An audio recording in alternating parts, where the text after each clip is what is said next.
Good morning. My apologies.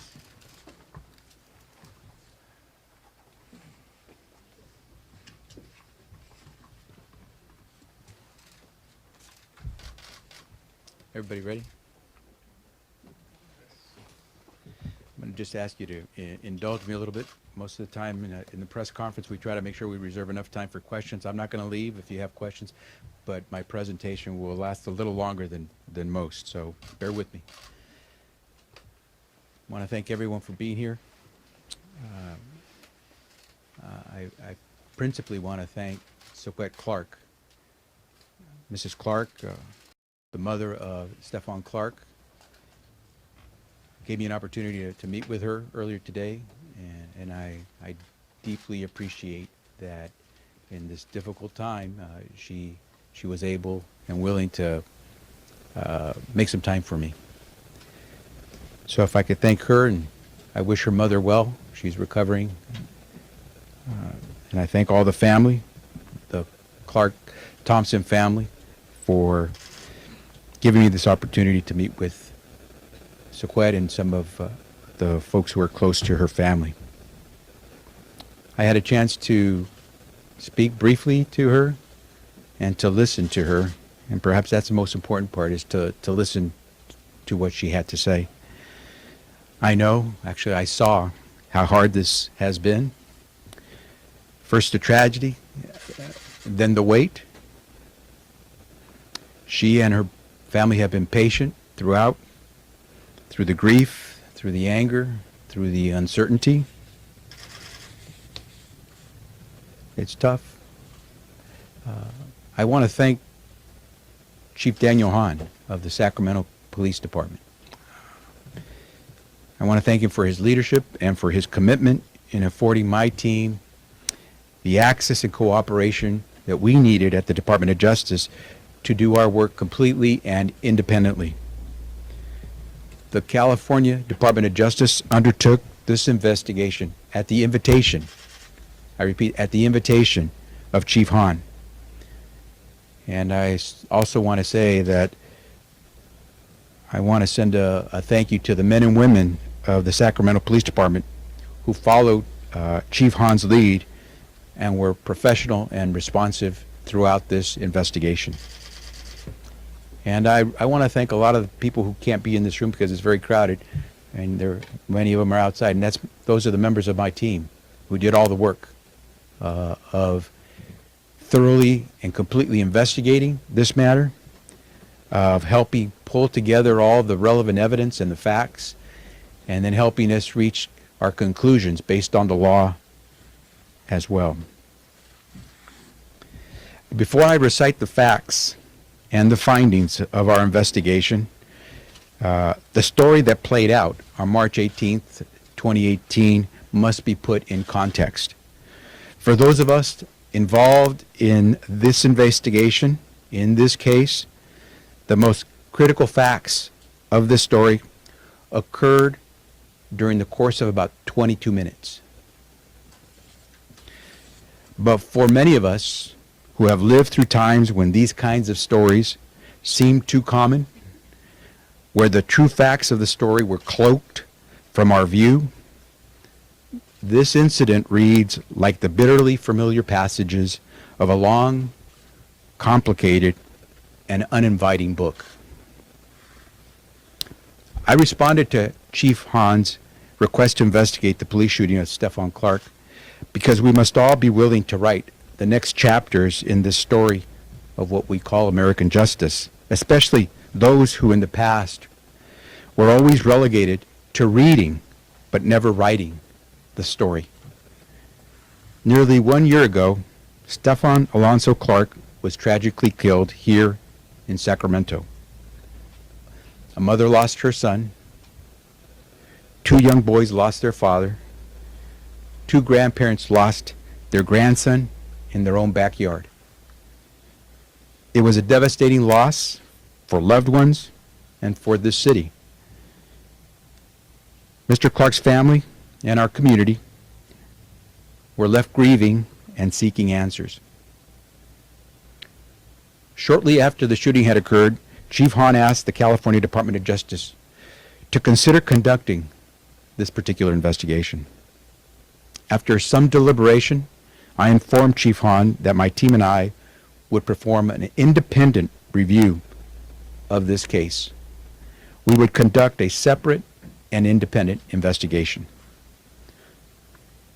I took on this responsibility both as our Chief Law Enforcement Officer here in the state of California and also as a son of Sacramento. I was born and raised here. Anything I can do to enhance respect, trust, and accountability between our community and our peace officers, anything I can do to achieve public safety and safer outcomes in the future, I will do. Let me remind everyone, the Department of Justice did not perform a review of the District Attorney's investigation and decision when it determined its outcome and decision on how to move forward in this case. We did not do a review of the District Attorney's work to determine if the District Attorney's Office had abused its discretion in deciding not to criminally charge the officers in this case. My office sometimes does get called upon to undertake that type of review of a DA's work. This was not that kind of review. We did an independent, separate investigation of the facts and evidence in this case. We did it on our own. We did it independently, I want to stress again, and we reached our own conclusions. It was a complete and thorough examination of all the evidence independent of the District Attorney's investigation. Make no mistake, there are a lot of hurt. There is a lot of hurt in this community today, and certainly in the home of the Clark family. Our investigation can't change what has happened, but we can make every effort to deliver a fair, thorough, and impartial review, which we promised this community when we took on this investigation. We were asked to evaluate whether there is a basis for the officers involved in this shooting to believe they were in imminent danger that would justify their use of force. From our review of all of the evidence, including digital and video evidence related to the shooting, a few critical facts emerged. First, the evidence establishes that Mr. Clark committed several unlawful acts by breaking the sliding glass door of a neighboring home, as well as breaking into cars, and that this fact was broadcast by police helicopter. Second, when confronted shortly after breaking the door, Mr. Clark did not follow officers' commands.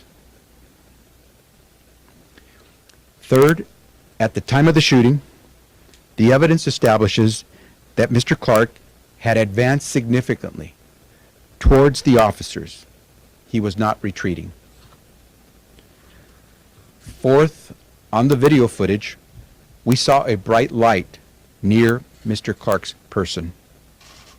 It was clear he had something in his hand. And finally, the officers began firing upon seeing Mr. Clark advancing and stopped firing almost immediately after Mr. Clark fell to the ground. Our investigation also evaluated some facts that are relevant but did not, on their own, determine whether criminal charges were warranted. Both officers independently stated that they saw Mr. Clark assume a shooting position. After the shooting, video footage shows officers asking each other if they had been shot. After the shooting, officers waited for backup before approaching Mr. Clark, believing they were in danger. After the shooting, officers engaged in reloading their weapons one at a time after the shooting, with one providing cover for the other, believing they were in danger. We lay out the applicable legal standard in our report for this case. The part of the standard we need to focus on right now is the following. For a homicide to be justified, the person who has committed the homicide must have reasonably believed that she or someone else was in imminent danger of being killed or suffering great bodily injury, according to the law that we must apply in this case. Here is what we found to be the most critical evidence. First, the officers encountered a rapidly developing situation in which they were pursuing a suspect, Stephon Clark, who had broken the rear sliding glass door of the neighboring residence and who refused an officer's multiple commands to stop and show his hands. Second, Clark had an object in his hands, which we now know to have been a cell phone. And during the encounter, the officers repeated spontaneous shouts of "gun." And third, at the time of the shooting, Mr. Clark had moved from behind the picnic table in the backyard, where he was first seen, and advanced to a point within 16 feet from the officers. 16 feet. That's about between where I am and those of you in the third row are sitting. But before you get to the cameras, that's 16 feet. The distance where Mr. Clark was from the officers, having been a further distance away originally, 16 feet when the officers began shooting. And that was established by the STAR video, the video from the sheriff's helicopter, by the body cam footage, and by crime scene measurements. Based on our review of the facts and evidence in relation to the law, I'm here to announce today that our investigation has concluded that no criminal charges against the officers involved in the shooting can be sustained. I want to be clear, our investigation was confined solely to an examination of whether the facts of this case were sufficient to establish beyond a reasonable doubt whether a crime was committed by the officers. Our investigation and our report do not evaluate or address any issues relating to potential civil liability or law enforcement policies and procedures. Again, nothing can bring back Stephon Clark, and nothing helps end the pain that his family carries. The Department of Justice's investigation into this matter as a criminal case is now closed. It took us 11 months to write the story on the last minutes of the life of Stephon Clark. I know that this is not how Sacquet Clark and Stephon Clark's loved ones wanted his story to end. I know this is not how our community wants any of these stories to end. So I want to close by extending my hand to Sacquet Clark, to the Clark Thompson family, and to those who have adopted Stephon Clark or taken to heart the need to write different endings to these stories. This investigative report reflects the story my team and I wrote based on the facts and evidence before us. We did it by the book, and it will be open and transparent for you to read. But let's start writing these chapters. Let's start writing these chapters before shots are fired. Before we're writing a story from a place of grief, anger, and anticipation. And let's remember that some of the best writers and some of the best books rise from these tragedies and these places. Let's do this together. Our criminal investigation may be over, but our commitment to this community, to repairing trust between our peace officers and the people they are sworn to protect, goes on. Accountability must be a cornerstone of all the work we do, and every stakeholder is obliged to participate. Our police, our civic and community leaders, and the people of our communities whose safety is paramount. Everyone, not just law enforcement officers, have a stake in making sure that these tragic incidents are less frequent. We must all work together to achieve true, lasting public safety for our neighbors and our peace officers. With that, I'll take any questions.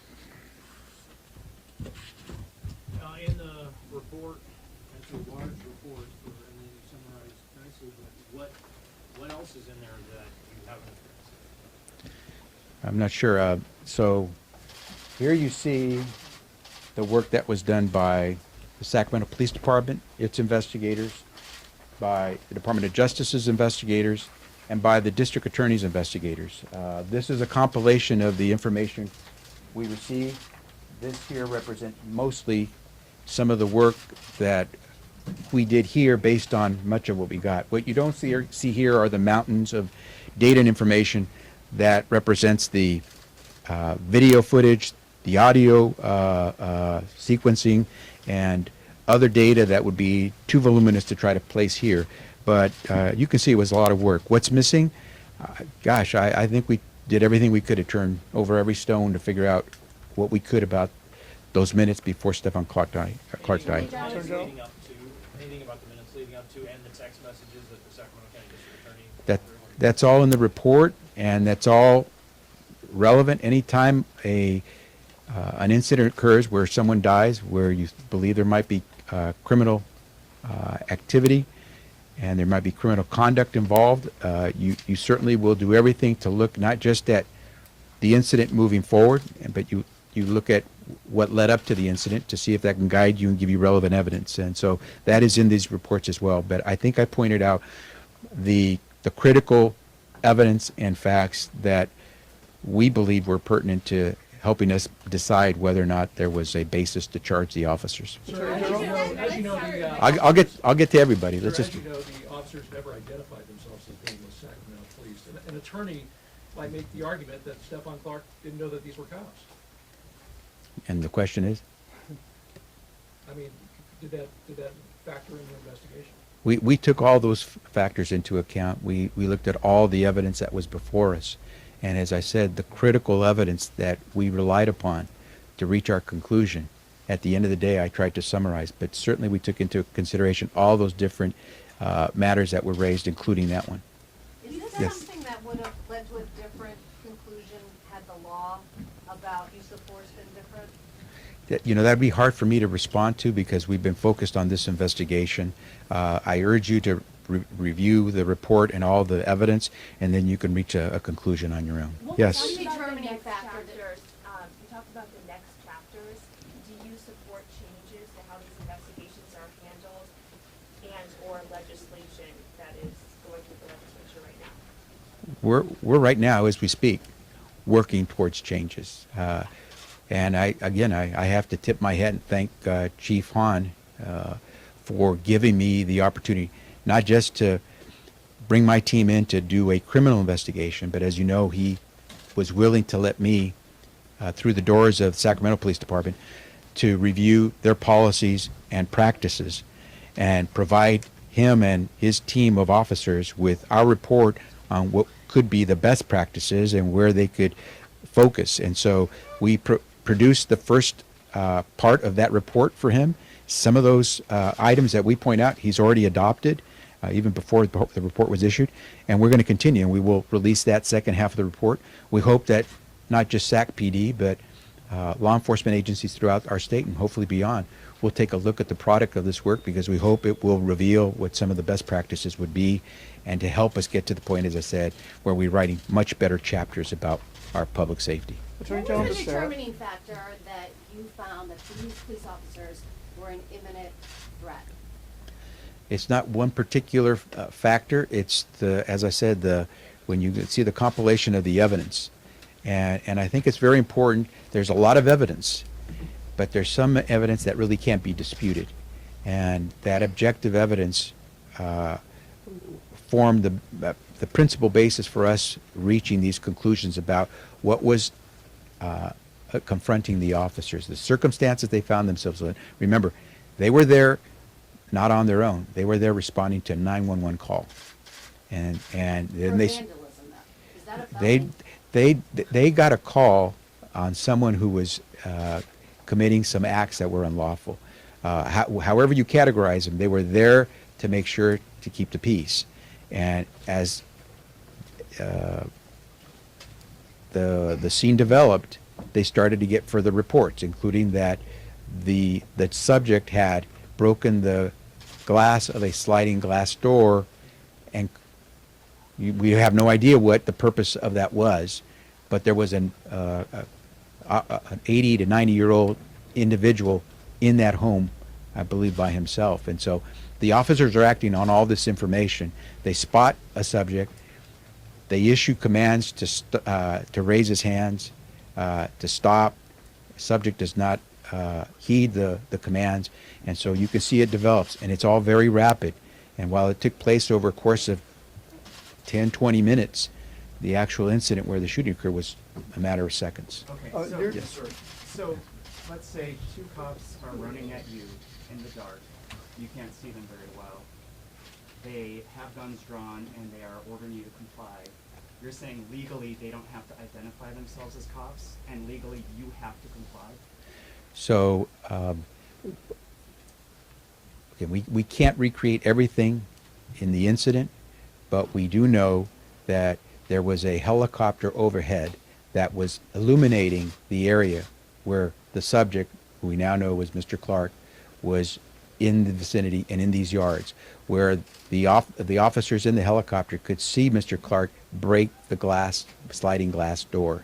Yes, but They nobody report that to identified the, if I could themselves finish, as cops. they report that to the officers. They are searching for a suspect. Whether and how, what happened in terms of what Mr. Clark saw, we can never know. But the officers spot Mr. Clark, shouts out commands, and They didn't identify themselves. and Mr. Clark then runs.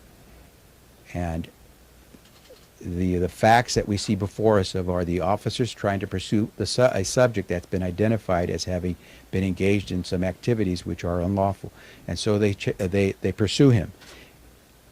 There are any number of pieces of this story that we'll never totally get, but from the objective facts, we can see what happened in the backyard. The video from the video cam shows that Mr. Clark is facing the officers. He no longer flees. Objectively, they never identified themselves as officers. As I said, the objective facts are before us, and based on those objective facts, we make a determination of what the officers were perceiving and how they could act. Attorney General, So let me- your recitation of the critical evidence seems pretty overwhelming in favor of the officers. How close a call was this decision in this investigation? Was it as open and shut as it sounds here? Was this a close call, which way this could go? So, as I said, there's lots of evidence. There are any number of facts. I chose to focus on the facts that we relied on most. That doesn't mean that there was an absence of facts otherwise. But I chose so you would understand the thinking that went behind. And this is, I do this as much for you as quite honestly, I do it for the Clark family, so they can understand out of everything that happened, out of everything that can be raised, how we arrived at our decision on whether or not we could charge these officers. Was it a tough call, though? Yeah, there's a young man who's no longer alive, with two sons who won't have a father, whose mother I just met with, who's grieving. Of course it was a tough call. These are all tough calls. It's never easy. But we have to do the job that's put before us.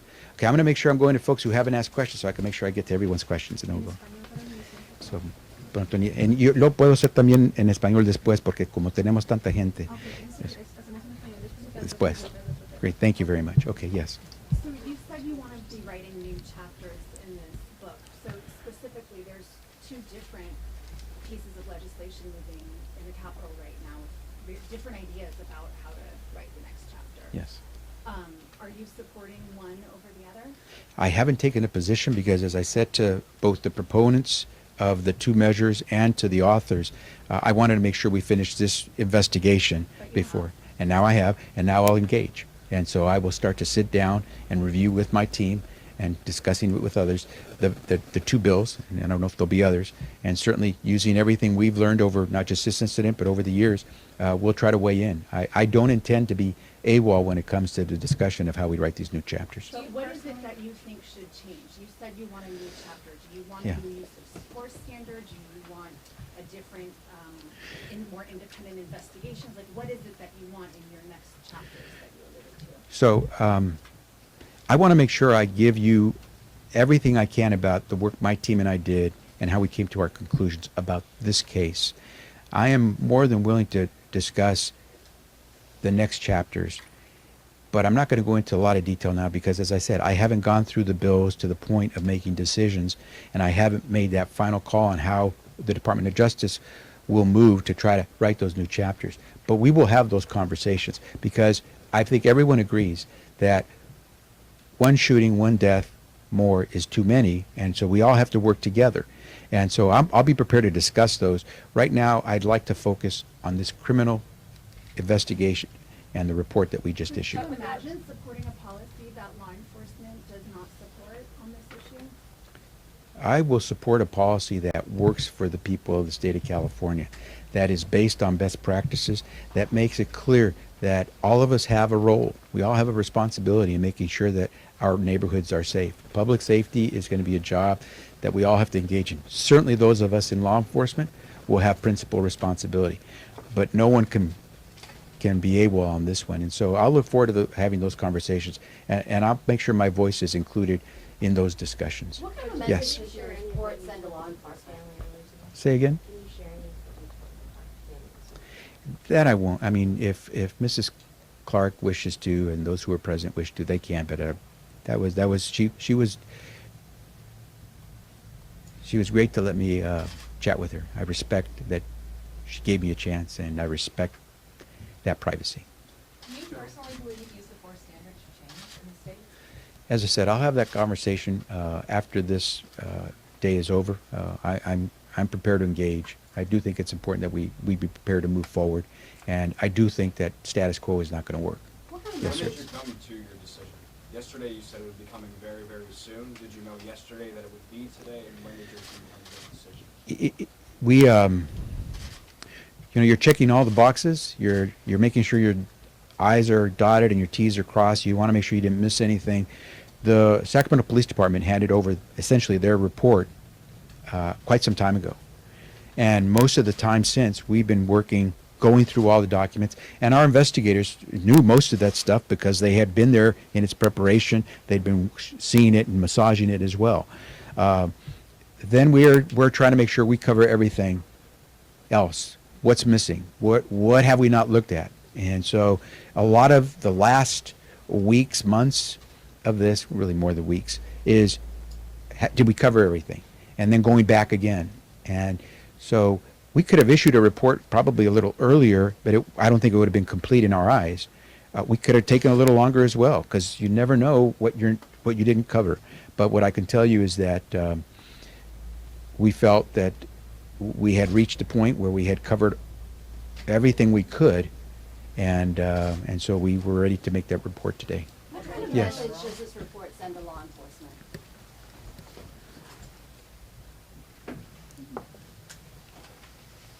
These kinds of tragedies,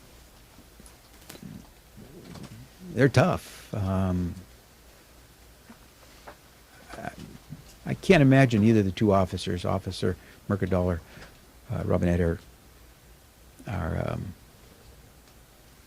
feeling like this is over. That's a really tough question.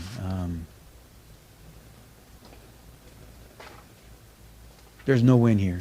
I don't know how to tell you, but we got to find a way to move forward, and that's why I was so appreciative of Ms. Clark giving me some time today, because I honestly think that the Clark family can help us all move forward, and I hope we can enlist them to be some of the warriors who help us move in a right direction, and that means working with our peace officers, our civic leaders to get there together. Yes.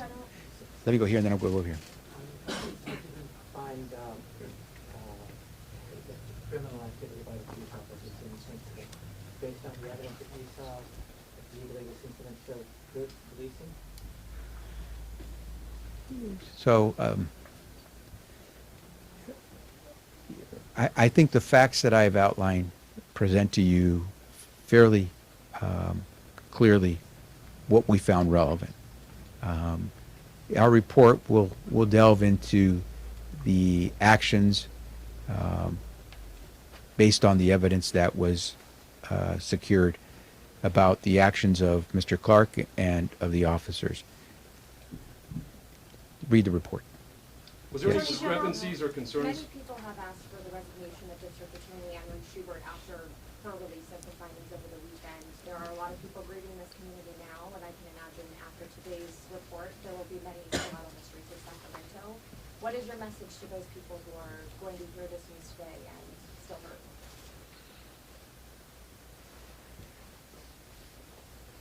Oh, I want to work with them. We're not done.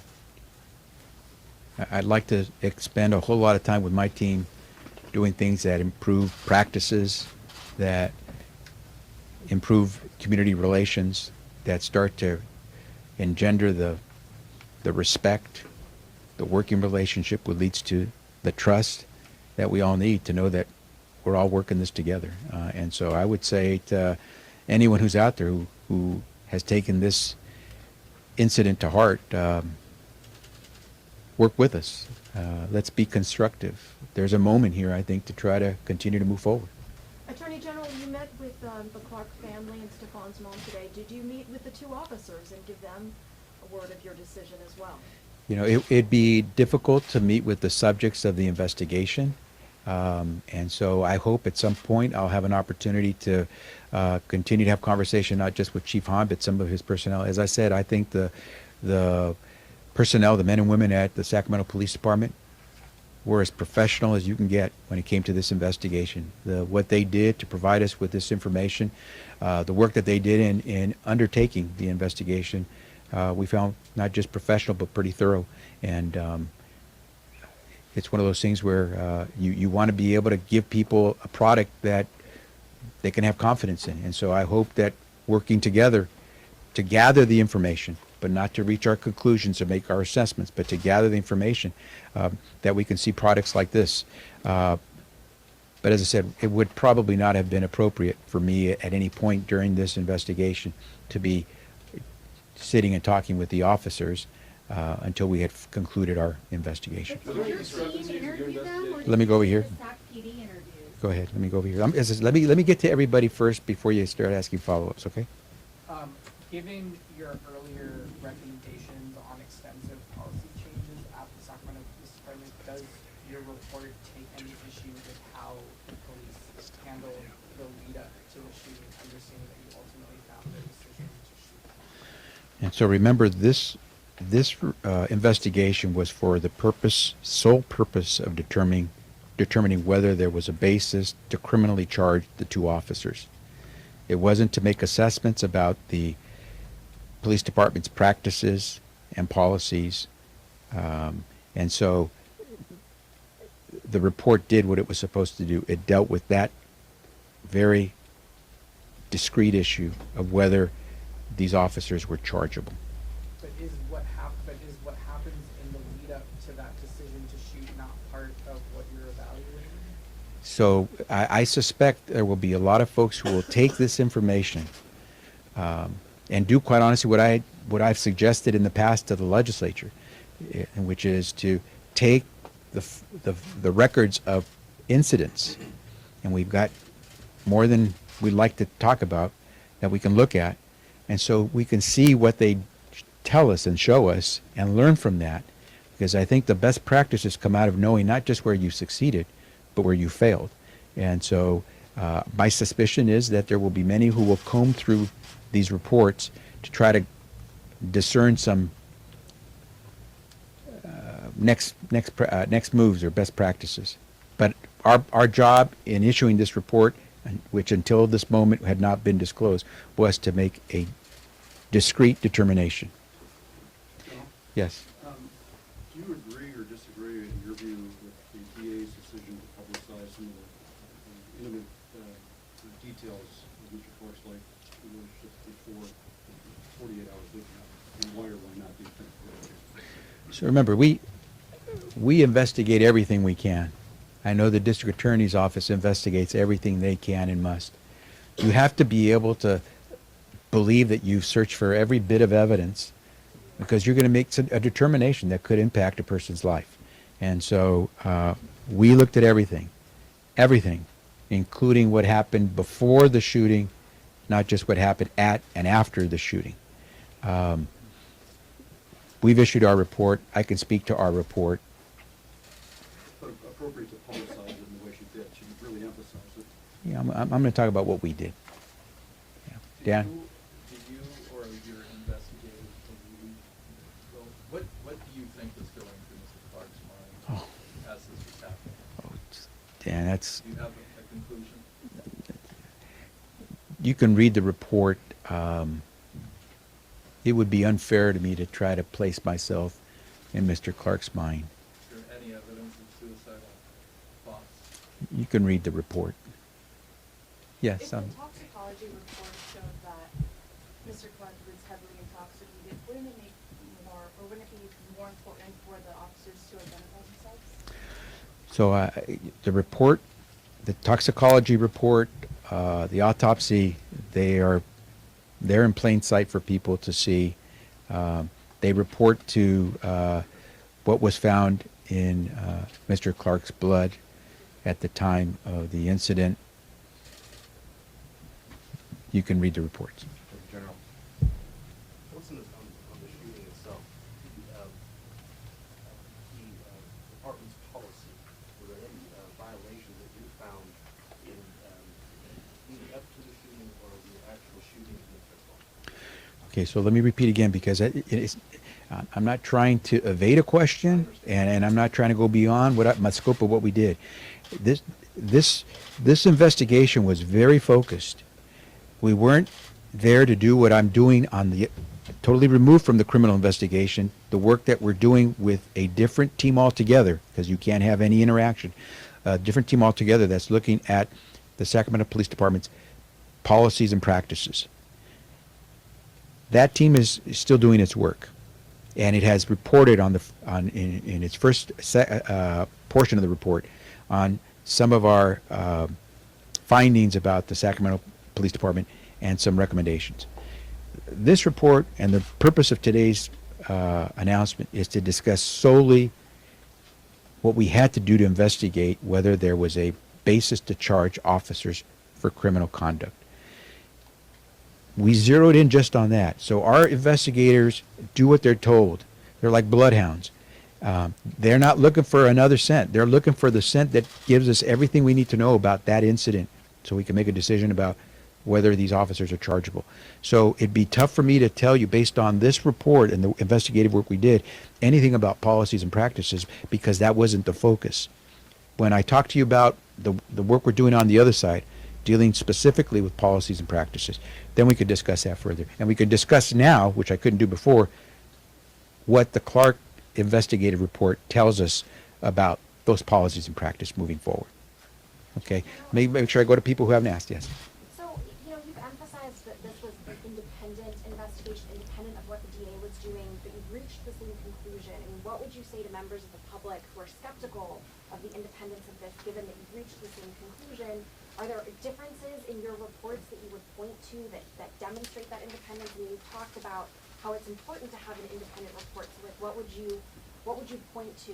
Did you guys do independent interviews of the officers? What was different about your investigation?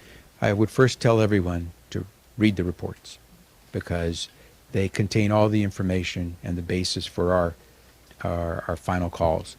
But we worked off of some common information. As I said, the SAC PD essentially gave us the two big binders that you see, with other information as well, because all the electronic and data and other data that we didn't download and put on paper.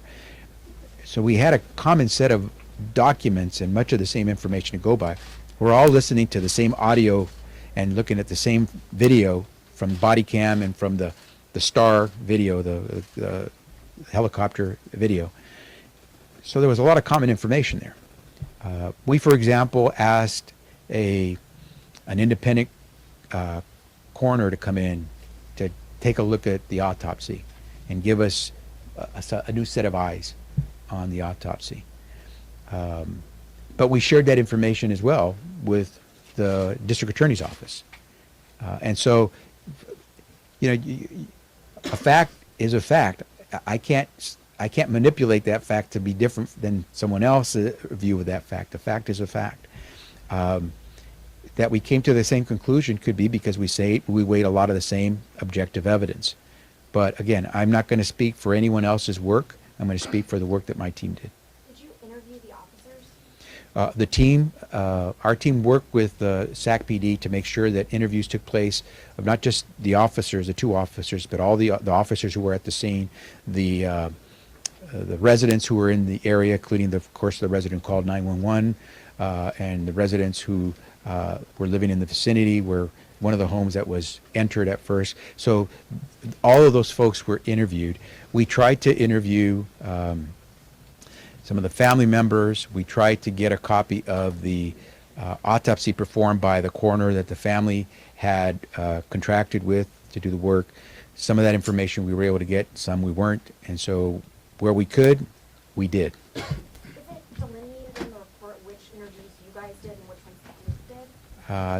That I can't be sure because it depends on what reports are there. Many of the interviews were done before we had started our investigation because the conversation with Chief Hahn and I took place after the shooting had occurred. I took some time to deliberate whether or not Department of Justice would go in, and so they had already begun some of the investigation before we got there. In some cases, I think it's clear that various teams were there for interviews or to collect certain evidence. Don, let me go to folks who haven't asked yet a question. Yeah. So, Attorney General, I'm reading from your report, and it says Clark's wounds to the side and back do not suggest any excessive action by the officers. But your report also says the autopsy showed he suffered 7 distinct gunshot wounds and that both officers fired 10 rounds each. How is that not excessive? So, if you watch the video, I think the entire amount of time it took to fire the 10 rounds each was under 5 seconds. Isn't that too much? Too little time? If you're looking at the evidence, you can reach whatever conclusions you'd like. You have to make sure that, for our purposes, we're trying to perceive what the officers were seeing, and what they were seeing was from the video that we see and from the audio that we can hear. You see a backyard, which I think from side to side of the house is somewhere in the area of about 32 feet. When they first encounter Mr. Clark in the backyard, as they're running and they turn the corner and they spot him, he's on the other end of the house, which is about 30 to 32 feet away. They go back. When they peer again, he's now 15 or 16 feet away. So as I said, about the distance, before you get to any of these cameras that are in this room, that's what they are perceiving. They also perceive, they said it, and you can see it on the video, a flash of light, which one officer described as he thought a muzzle shot, or in other words, the flash you see from the firing of a firearm. But what they do see in the short time that all takes place in is, at one moment Mr. Clark is on the other end of the home. When they peer back again, just a few moments later, he's now half the distance of the home towards them, 15, 16 feet away. They've shouted instructions, show your hands, and they've said gun. And so now their perception is of someone who is advancing, has something in his hand that they perceived a gun, saw a flash, perceiving shot fired, and so now they're seeing someone advancing. That's the evidence, without trying to get into their head or into Mr. Clark's head. That's the objective evidence that we have. Firing weapons, if you are in imminent danger, whether you fire one shot or more or multiple shots, you have the right to defend yourself if you are in imminent danger, someone is in imminent danger of death.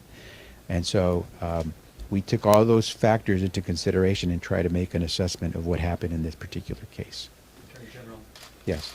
you're talking a lot about the perceptions of the officers. They got the word from the helicopter pilot that he was wearing a hoodie. Does a phone become a gun in their mind because he's wearing a hoodie? Does a reflection of a phone become a muzzle flash in their mind because the suspect is wearing a hoodie? I don't see any of that in the evidence. It seems like a code word, like, you know, a person wearing a hoodie might be a dangerous person. My recollection is that those were the words used by the individual who had his windows of his vehicle shattered. It was also the words that were used by the helicopter pilots who saw the individual. They're giving a description of what they see. It's tough when you're trying to make ends meet about what who the subject is, and you're trying to give information, and so you give the best information you can. If the individual is wearing a hoodie, you give folks that information so you know if the person's not wearing a hoodie, that's probably not the person you're looking for. But I didn't see anything that try to take the next step to reach other conclusions. I don't see that in the evidence, but again, you're welcome to look at the evidence. Yes. I appreciate it. One of the things I'm hearing a lot in the community is that leaving aside justifying action with officers, releasing toxicology reports, right, releasing text messages saying this person is a drug user who may or may not have been suicidal. It's not only inappropriate, but a lot of people are saying this is an assassination of character. How do you repair that, or how do you tell people in the community who do not trust the official take on this that what you're doing is appropriate?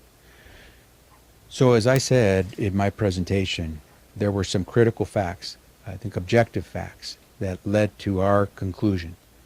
But I mentioned that there is a whole bunch of other evidence that forms the basis of this investigation, including what happened before the incident. And you always, in any investigation, you always try to go backwards as well so you can understand what happened at the time of the incident and then moving forward.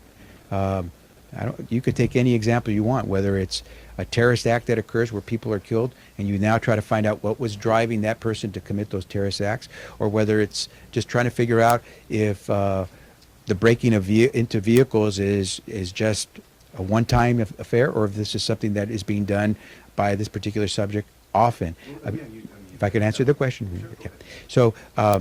So what you're trying to do is establish some facts about the case to hopefully give you a better understanding of what went on. And so you always, when there's been a shooting and someone dies, you always conduct an autopsy. You always do a toxicology report. I don't know of any investigation that would not try to pursue and review records of an individual who was engaged in an activity that may have been unlawful and then also led to his death. And so what value all that has and how it weighs on ultimate decisions is another matter. But collecting relevant evidence, that's the job of any investigator, and we have to turn every stone over, including stones that existed before the incident occurred. Go ahead. Sir, so, I mean, you being somebody who is from Sacramento, right, and so you know how, you have an idea at least how community will react. So is that what you're telling the community, is that, you know, this may look inappropriate, this may look like an assassination of character, but this is just what we do?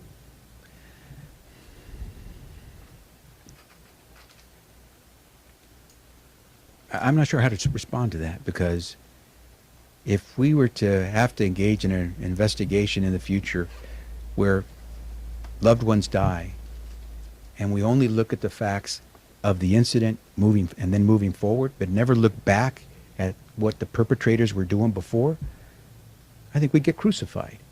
You have to take a look at what happened beforehand. Maybe it doesn't tell you anything about the incident itself, but you have an obligation to turn over every stone to try to figure out what went on, because there are not just lives that have been lost, but lives that may suffer consequences. And so you turn over every stone you can, and then you evaluate whether it has value or whether it would be admissible in the future in a case as evidence. As I said, I gave you the objective facts that I relied on to reach my conclusion. So you're saying what happened? Let me go to anybody who hasn't asked any questions. Has anybody not? Yes, sir. Yes, I had a question.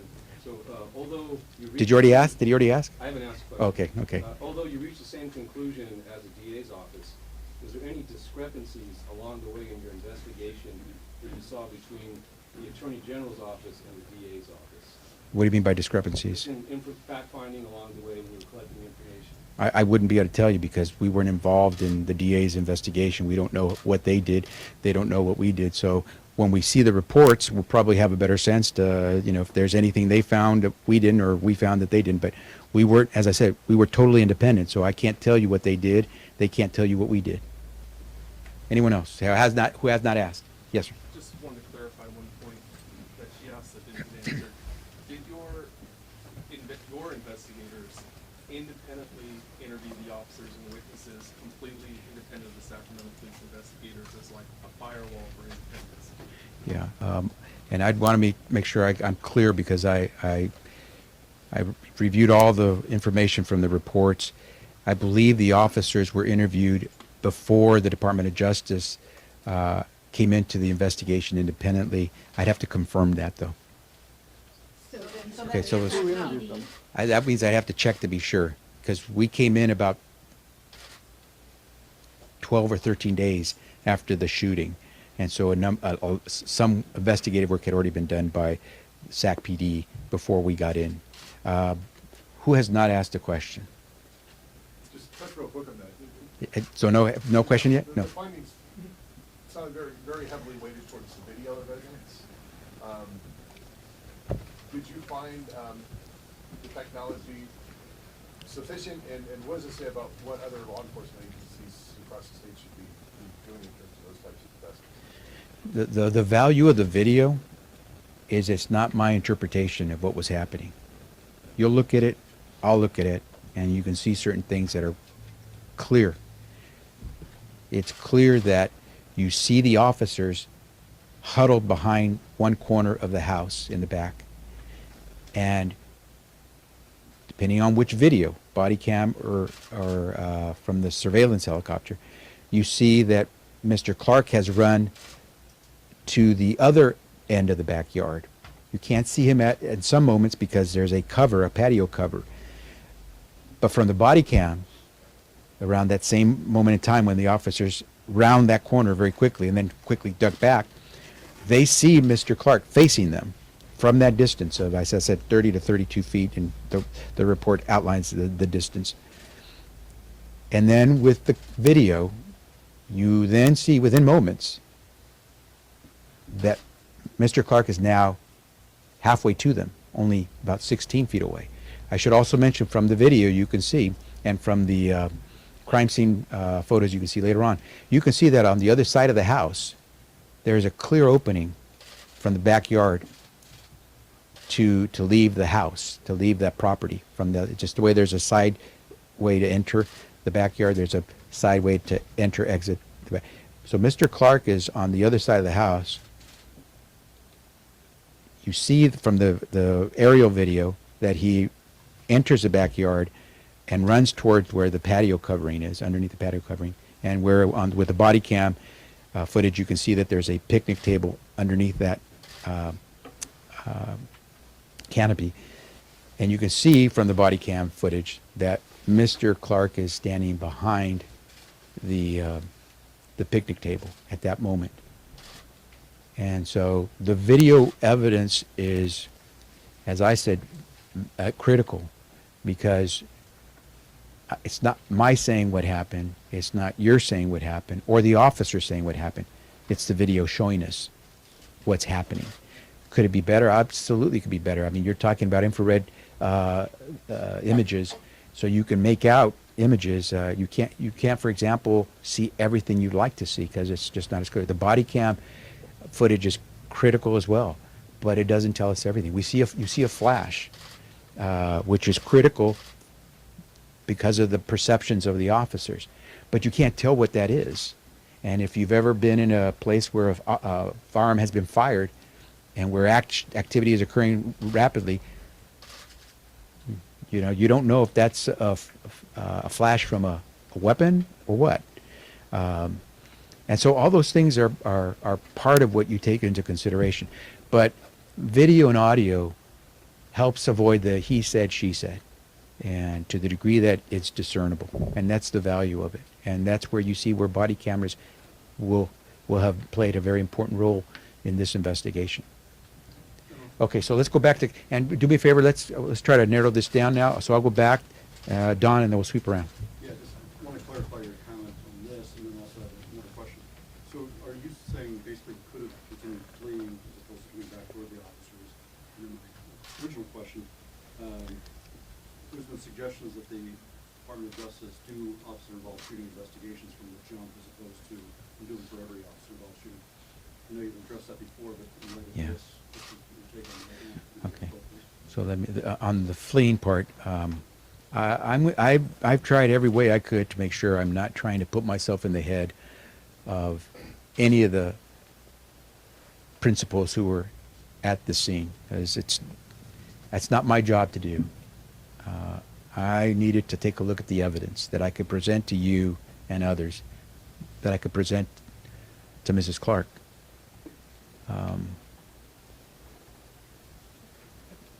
But I'm presenting a fact that that property had entrance and exit to the backyard and from the backyard on both sides. The second question, in terms of, Don, give it to me again on the policies. Yeah, so there's been suggestions, and I know you've addressed it before, that your office investigate officers involved shooting from the jump as opposed to looking at the Yeah. and whatever. Yeah. Your views on that particular You know, the investigation of most of these officer-involved shooting cases falls principally with the district attorneys. We have 58 counties and 58 DAs. Each of them understands that at some point they may have to undertake these kinds of investigations. I don't have the capacity and the resources to try to take over the work of 58 different DAs in this one shot. But we are good at what we do. My team is as skilled as they get, and they're as thorough as you can find, and they're as professional as you would want. And so every once in a while, we will try to be where we can, to be helpful where we can. In this case, as I said, Chief Hahn,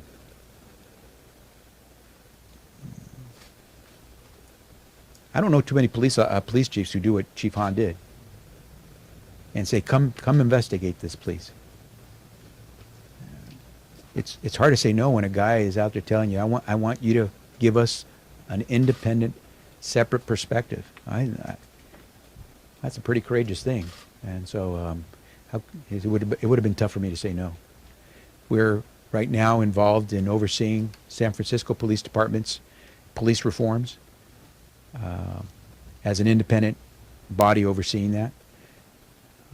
We just reached a settlement agreement with the Stockton Unified School District's Police Department on the way they deal with students when it comes to disciplinary issues, because we uncovered evidence in our investigation that they were treating too many kids as criminal justice subjects versus as students with a disciplinary problem.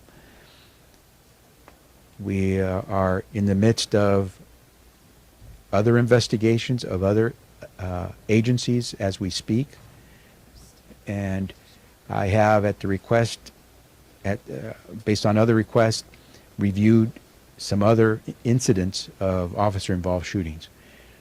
But we don't have the capacity at the Department of Justice to take over the work of 58 different district attorneys.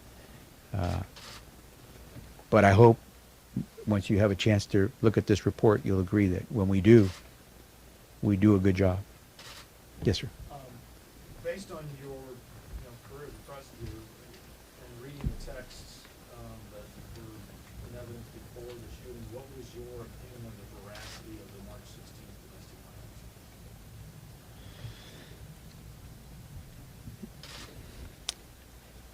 violence? I intentionally in my presentation focused on the facts that we found critical to our determination. I don't know if I can tell you that my team weighed the veracity of any of the statements made by individuals that were not the basis of our final conclusions. I can tell you that as we zeroed in on the facts that were most important in making our assessment, that was not one of the facts or one of the parts of this investigation that I myself probed further on that issue of veracity. Can I clarify one thing you said earlier, which was the review of the police department? Is that ongoing? Was that ongoing or is that SACPD? done? Yeah, SACPD. Yes, that's ongoing. What's the status of it and what are we doing? What's next? We're continuing to have conversation with SACPD. We're trying to assess everything they've been giving us. We've been chatting with a lot of different law enforcement agencies and experts in this field, and we're trying to finish up this the second part of this report so we can give SACPD a comprehensive look at their operations, at their policies, at their protocol, their procedures, their training, and be able to give them a complete package. And so then they can move as they see appropriate to address this. And as I said, I hope and I believe, quite honestly, that SACPD can become a model of how policing is done in our communities. It's a big agency, a law enforcement agency, but not so big that it's, you can lose track of it. And so it offers an opportunity, and you got a chief who's willing to move mountains, and so I think that helps. Yes. You said capacity makes you hesitant to take on the role of looking at these cases across the state. It's been suggested in the legislature that they would be willing, perhaps, some legislators to fund that and grow your capacity. Is that your only hesitancy, or do you have other concerns?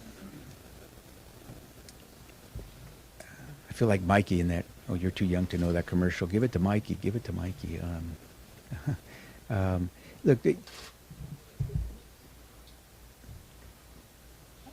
I think the agents of the Division of Law Enforcement at the California Department of Justice stand very tall when it comes to the work that we do.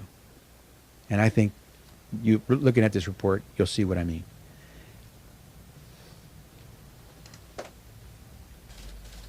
The district attorneys are far closer to what goes on the ground day to day for their various communities. That's why we have 58 of them. There's only one AG. And whether or not a Department of Justice should parachute in to a particular community in this vast place we call the state of California with close to 40 million people in it to do an investigation when you've got 58 AGs who are far closer to home to do it, I mean, so long as it's professional, so long as it's thorough, I think what residents are looking for is confidence that when something has to be investigated, it's done right. When someone has to be prosecuted, it's done right. Could we do that? Yes, we could. Can the district attorneys do that? Yes, they could. They can. And so who should do it? Policymakers are going to decide what to do. I don't have a vote anymore. I left the body where I could vote. I'm going to do my work. I've got a great team that helps me do this work well. We're going to do whatever we need to do. But I can tell you that without the kind of resources it takes to really do this well, and it takes time, we do no one justice by trying to put that on the Attorney General's office. But again, as I said, I hope that through this report we'll show that if we take on a task, we can do it. One quick follow-up to that. You said it's very difficult to say no to the chief when he asks you.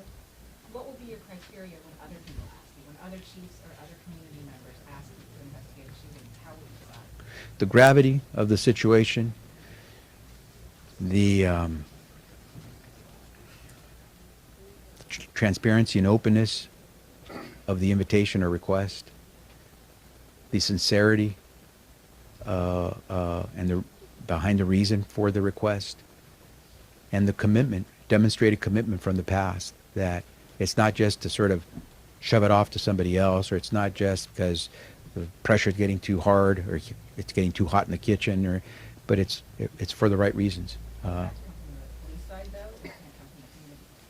A community side as well, yes. I think at that, a year ago, if you recall, just 11 months ago, there was a lot of hurt. By the way, and I think there's a lot of hurt in the police department too, because they're under a microscope, and two of their fellow officers are now under a microscope, and I guarantee you that from the professionalism we saw in the work that was done here, I think the men and women in the SAC PD want to be there as well. And so, from my perspective, when Chief Hahn approached, I felt good about the way he was approaching this. Yes. Mr. Attorney General, can you tell us how many people were on this team? How many of them were investigators? How many were attorneys? What their backgrounds are? See, now you're getting to the questions that are going to be tough, because if I leave someone out, I'm going to hear from it. It was a capable team. If you look right outside, you'll see some of them, the men and women who participated in this. We can get you that information if you really need it. All I can tell you is that we put the people we needed to on it. There were investigators. We had attorneys from our criminal division who work with the investigators. And as I mentioned, we've got a whole other team that's working on the other end, completely firewalled from the criminal investigation, doing the work to deal with policies and practices at SAC PD. But the folks who helped pull together this report put in some major time to help us be able to reach a conclusion to this report. And some of them, as I said, are standing right outside. Just one more question. You talked a lot about building bridges and your team going out and establishing those relationships. There are many people in the community who do not believe that the criminal justice system works for them in any capacity. How do you bridge that gap when so many feel like it's just not there for them at all? I hear it. I believe it. There was a time when I felt like that myself.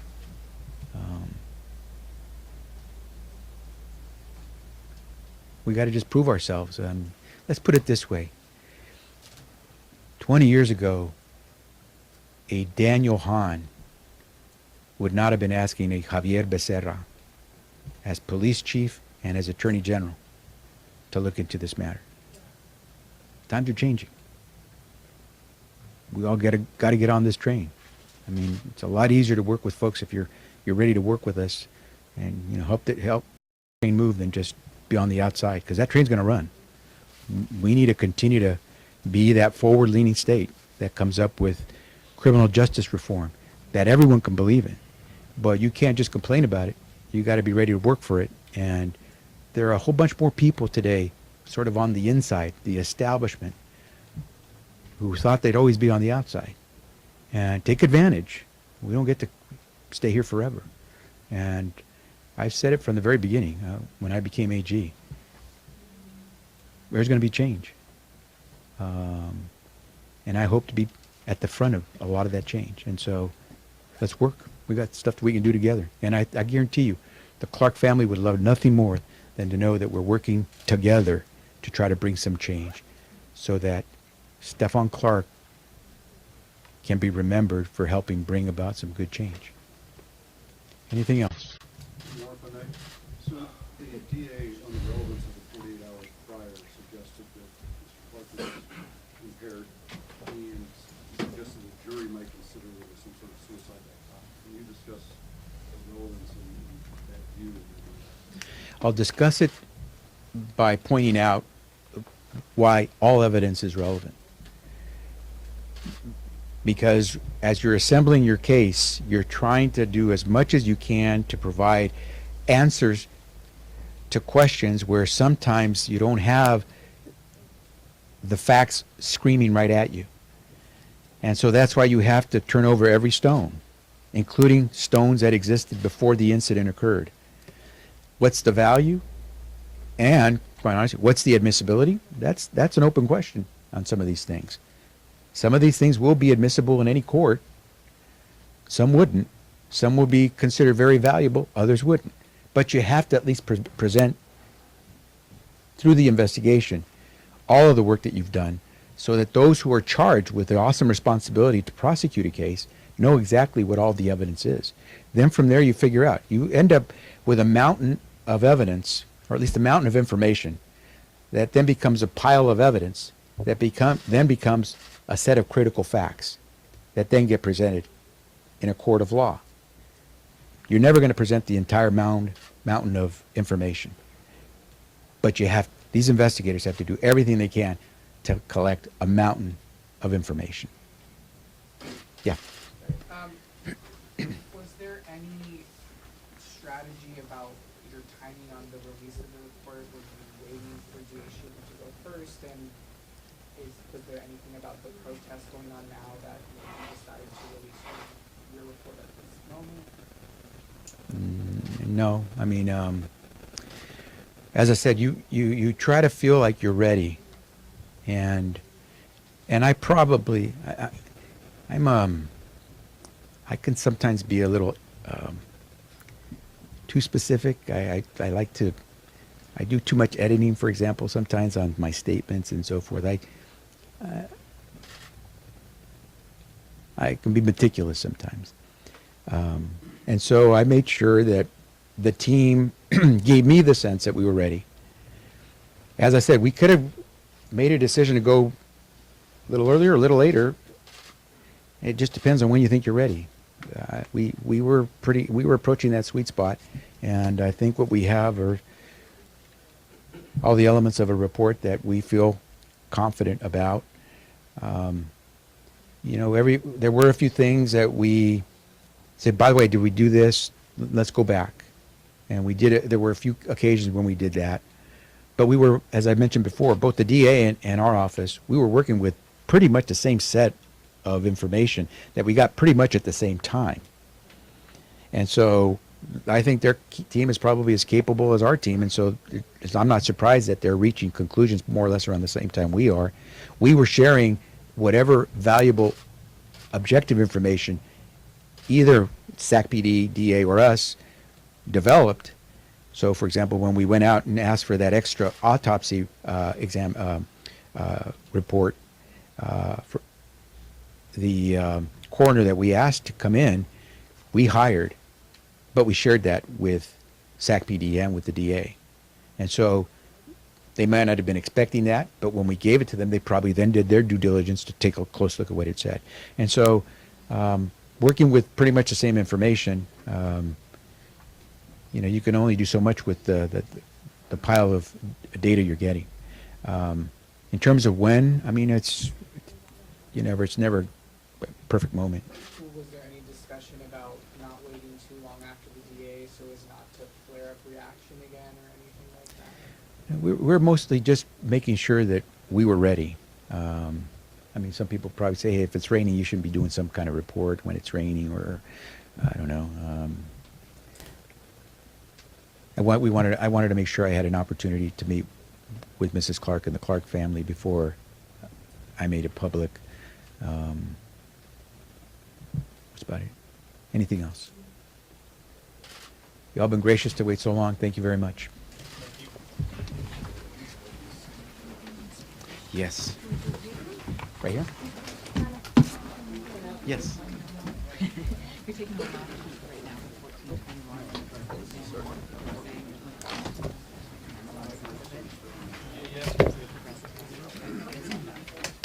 My progressive values are still there. Someone needs to ask.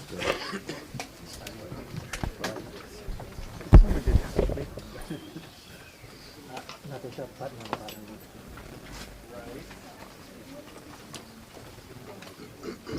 How about I just unplug everybody's up there? That's fine. Okay.